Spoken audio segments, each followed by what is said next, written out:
Well, this is a little bit of a dangerous question, and my lead-in here is, I see students here at UNC, some of the ones that we are close to, constantly, almost out of survival, labeling themselves as conservative, so that way somehow it creates a shell around them, and I think it's not justified. I think the definition of liberal and conservative is very in flux now.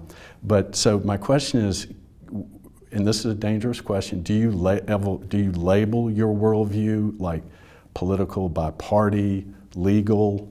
If you're a con law, you'll be this or that, originalist, or and even, can you help me with labels as far as Jonathan Turley goes?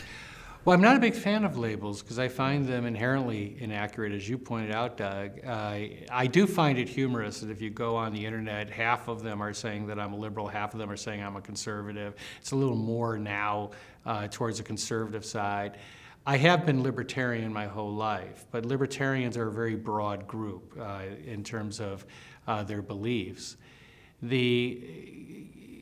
The fact is, I was raised in a very liberal Democratic family in Chicago, a very politically active family in Chicago, and I worked for largely liberal Democratic candidates, Ted Kennedy, and I worked from Sid Yates in Chicago to William Proxmire from Wisconsin.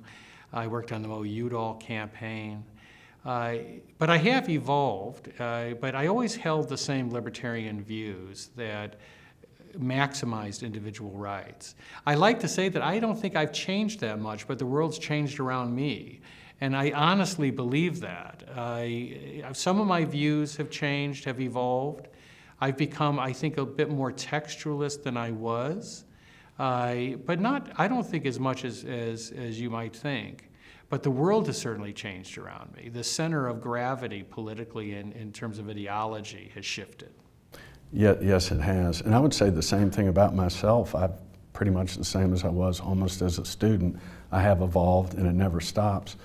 But one thing I will throw out there is I've noticed in the last 5 years, particularly with Praxis Circle contributors, the libertarians are some of the most ferocious fighters for free speech and for freedom and that kind of thing. And I don't think you would have necessarily picked that out 10 or 15 or 20 years ago. No, it's true. So it's just that the problem is the libertarians are terrible at organizing because they're all libertarians. They're all right. libertarian, exactly right.